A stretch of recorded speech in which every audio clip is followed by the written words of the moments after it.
Raises a question, the question has to be answered by the government. And how does the government respond? The government takes information from the institution concerned. The question was whether the government is aware that a book by a Pakistani writer is being taught in Aligarh Muslim University and Jamia Millia University and any other university which has, to paraphrase him, anti-India content and which also promotes terrorism. Now, it's a very vague question because the questioner doesn't have any author in his mind, doesn't know which book he is talking about. So, he is making a very tendentious remark and leading question for the government to do a fishing exercise to find out. But that cannot be done. They never mentioned the name of the book nor the name of the author. And then the second thing that was, so it was a kind of more generalized thing. So it seemed to be then implying that any Pakistani author in any book by any Pakistani author would be objectionable. Now that is an extremely peculiar position for any university, any education institution in any part of the world to take, that, simply because a book originates in a particular place, which incidentally was the same country till 1947. And many of these texts are written before that even. Now, how do you answer this question? But the very fact that it was admitted, circulated and deemed fit to be discussed shows that there is something sinister is happening at the level of the government and at the level of UGC and others.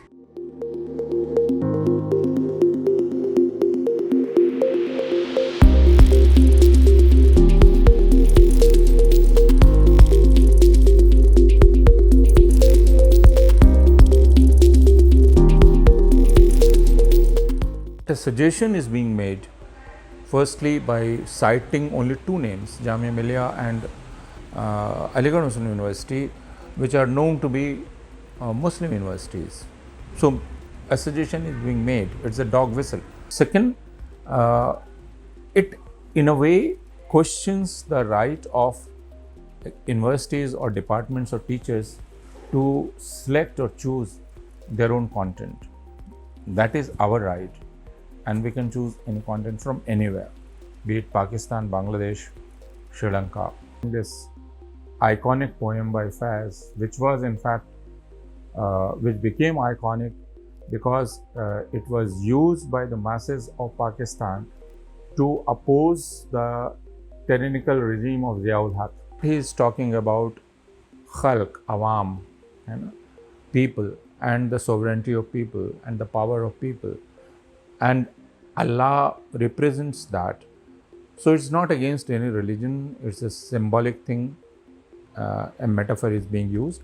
But in India, the Hindutwadi started saying that since it talks about iconoclasm, since it says that sab but uthwaye jayenge, it is anti-Hindu because Hindus worship deities and they are both murtiyan, and therefore it's anti-Hindu. And this argument was accepted, as you said, by CBSE.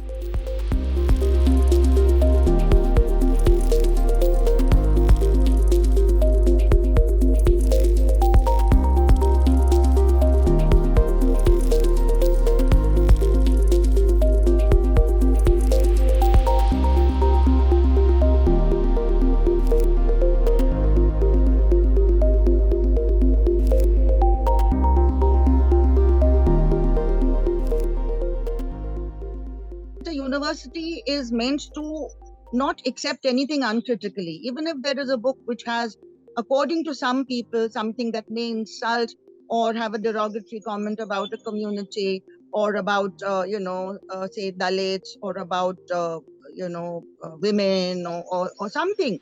It's perceived by some people like that. Doesn't mean that you don't read it. You read it critically. The idea is to have a free flow of ideas which students are exposed to and to develop their critical ability, not to prevent them from reading anything which could be disturbing or something which needs to be criticized.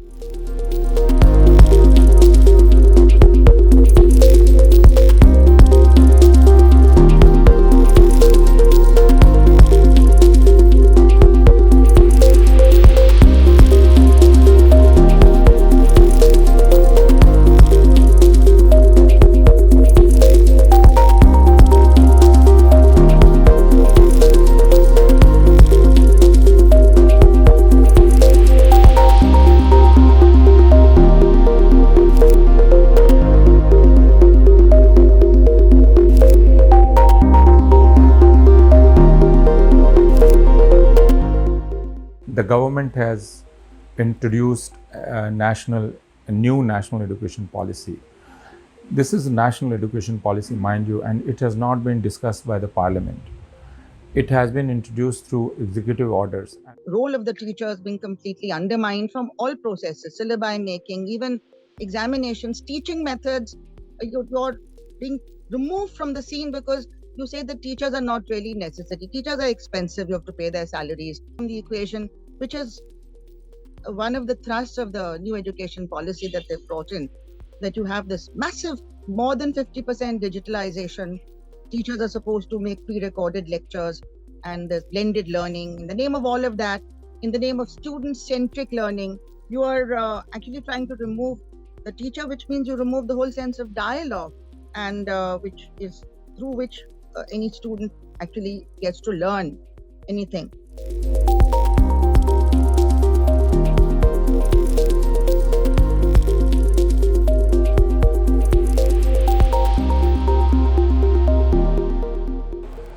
This is centralization, this is destruction of autonomy, this is destruction of public higher education system, as we know, and our country and our people need it very badly. And the last thing is vulgarization of everything, because there is no meaning if you look at the way other activities are organized, which are called extramural activities, which are essential part of university. These are largely driven by an ideological agenda, the ideological agenda of the Rashtriya Swayamsevak Sangh. So no differing voice is allowed. So university is supposed to be a space where you can hear diverse voices, but we can hear only one voice, and that is the voice of RSS. So it's indoctrination and vulgarization.